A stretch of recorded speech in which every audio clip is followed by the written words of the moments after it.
What's up, ladies and gentlemen? This is Tony Mo from Pixabay, and today we are taking a look at Mini Motor Racing EVO, a top-down arcade racer developed by Binary Mill. The game just released and is available on Steam for a limited time for $7.99. That goes till May 8th, and then the game will be back to its regular retail price of $9.99, which is still a really great deal. This is quite a fantastic top-down arcade racer here, but we will also be doing a giveaway here at Pixabay. If you guys are interested in having a chance at winning a copy of this game, as always, just post a comment in the section below saying whatever. Tell me what you think of this game, or maybe tell me your favorite childhood memory in terms of playing with Hot Wheels cars, because I kind of feel like this game's somehow connected to that. Or maybe you had Matchbox, you never know. But anyways, just throw that comment down there and we will select a winner at random. But let's dive into this game. As you can see, I'm driving a Willys Jeep, and it really doesn't get much better than that. I mean, I have a Willys Jeep. How cool is that? I didn't even notice it was in the game, actually, until about 10 minutes before I started doing this commentary, and I'm like, I'm totally driving the Willys Jeep, and I'm going to show this game off. But you can see, I want to talk immediately about the visuals and kind of the styling of this game, because it's a very colorful and a very detailed looking game. I mean, the tracks are very detailed. You'll see there's lots of, we have the puddles down there, lots of dust effects. The dust actually gets whipped up as you drive through the levels. Lots of small details that make it a really enjoyable racer. I mean, they could have just went out and, made a top-down racer and just said, oh yeah, you're driving on some dirt roads, and that's it. I mean, this is a vineyard, and it looks like a vineyard. We have the, kind of mud down there. It's not just water on dirt, it's mud. I mean, it's mud water. That's what happens to water when it's on dirt and sand. Small details like that really, really matter. And all the way up to, the HUD here. Every time I boost, you kind of see the boost meter burn away with a flame, as well as we kind of leave behind some burning wheels, Back to the Future style, on the ground there.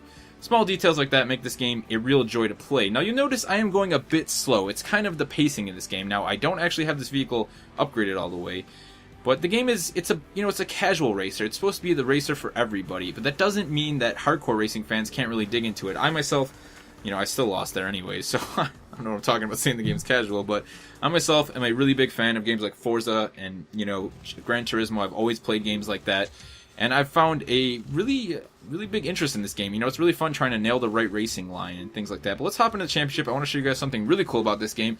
They've actually paid homage to a couple different types of, actual games. You can see we have Fruit Ninja there, Fruit Ninja Cup, and plus a bunch of Fruit Ninja tracks. And if we hop back to, see if I can find it, here we go. Yes, there is a Team Fortress 2 track. We're going to race on it, complete with all of the Team Fortress 2 sounds. You can hear the sound effect, the music going on right now. We actually have the woman announcer going, and then it's just the whole level, it reminds you of I forget the name of the map, but if you know the name of that Team Fortress 2 map that this level is clearly named after, please let me know in the comment section below. It's been nagging at me, and I haven't been able to boot up Team Fortress 2 to figure it out. Let's see, we're going to fly down here. Now, I talked about upgrades earlier. That is a big aspect of this game. As you race through these different championships and levels, you'll be rewarded with money, not only for completing the championship, but for what place you come in, as well as collecting money that's littered on the track. You can then use that to upgrade 4 different aspects of your vehicle that include acceleration, top speed, the amount of nitro slots you can have, and handling. So I've upgraded them a little bit. You can see there's some cash I just picked up, $50. So our Willys Jeep here has much better handling. We have 4 nitrous boosts. I've been playing this game for a few hours now, actually probably 5 or 6. I spent a lot of time playing it this morning and had quite a joy with it.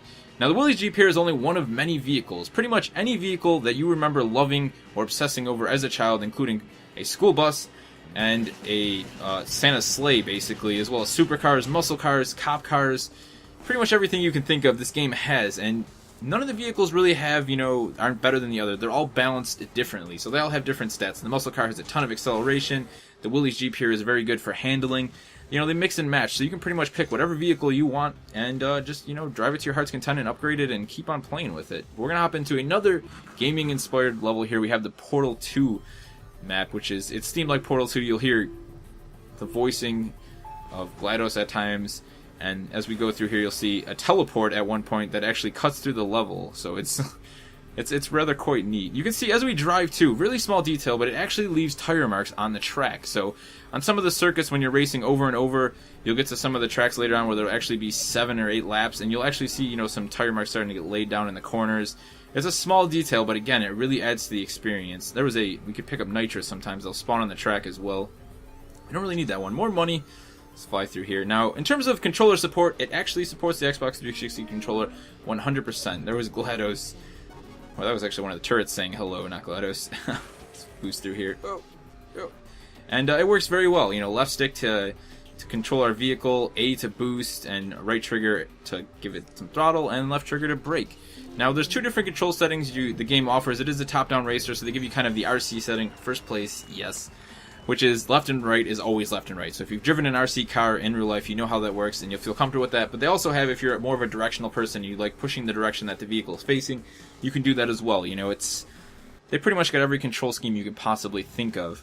Now, I want to highlight, I've already talked about the tracks and, how wonderful they are, but we'll hop into the docks here because I like this track. It's very, very Fast and the Furious here. But the fact this game kind of tries to, grab a casual audience is something that I think is very special. Because when I think of top-down racers, I think of, some games that released recently in the past, like, for example, MotorStorm RC on the PlayStation 3 and the Vita. It's a very fast game. Even earlier in the stage, that game is extremely fast. You have to memorize the track in order to get through it successfully. And if you're not somebody with lightning-fast reflexes or good eyesight, for example, like an older person, there's no way you're going to be able to enjoy a game like that. Now, when I think of, people that would really like a game like this, I think of my dad. He's a really big motorhead. He's always been into motorcycles and cars. And he loves, racing games like this. But, number one, his hands can't handle the constant, stress of messing with the controller on a game like, say, Forza. He has carpal tunnel. His hands just go numb after about 10 minutes. A game like this, though, it's very nicely paced. He can see what's going on. It's not super fast. He doesn't have to be, have crazy hand-eye coordination to be able to play the game. I think he would really enjoy a game like this. Now, as I said before, that's not to say this game has been dumbed down in any way for racing fans. You can still, try and get that really tight line, to try and get the best lap time. I mean, these are earlier tracks I'm kind of showing off to you guys just to try and demonstrate, because the AI is quite aggressive and they will smash the hell out of you when you get later on. So I didn't want you guys to see that. I wanted you to really be able to see the tracks and how the game handles. But you see there, we got first place, we gained some more money. You can go back and replay races to your heart's content to try and pick up more cash to continue to upgrade your vehicle if you feel like you're not far enough ahead. But as I said again, I mean, that's kind of something the developers push, and I think that's a really fantastic thing about this game. I'm actually going to grab my dad one day and see if he can play this and have some fun with it. I think that would be really cool if he could enjoy this game. But you can see here, just more example of the menu. We have beginner, intermediate, and expert. Let me quickly show you guys the upgrade section of this as well. You can kind of see how that works. We can pop back here. There you go. As I said, we got acceleration, top speed. We have our tires for our handling, nitrous for the nitro. There's a turbo there for acceleration. Then we have a big engine with a blower on it for our top speed. So we're actually going to upgrade our top speed on the Willys Jeep here, and we'll hop into one last race. One last race. Can Tony Mo continue his first place win streak in the EVO Racing Series? We'll hop into intermediate, and we're gonna hop into we'll hop into the island. This is an example of this game also has a lot of weather conditions. There's nighttime, there's raining, the sand on this level when you drive it will spit up and kind of obscure your view slightly. Just more small details, it's something that's really well done in this game. But I hope this kind of, little preview here has showed you guys what this game is all about and made you understand, a little bit. I feel like if you saw this game offhand and nobody really explained to you what it was trying to do, you wouldn't appreciate it as much, and you really wouldn't take the time to, give it a chance. But definitely check this game out. We will, as always, have a link in the description below so you can give it a try. And as I said, we will be doing a giveaway for this game, so make sure to leave a comment in the section below, and we will select a winner and random. But for more indie game coverage, be sure to subscribe to us here on Pixabyte. Till next time, it's been Tony Mo, and I'll see you guys on the racetrack.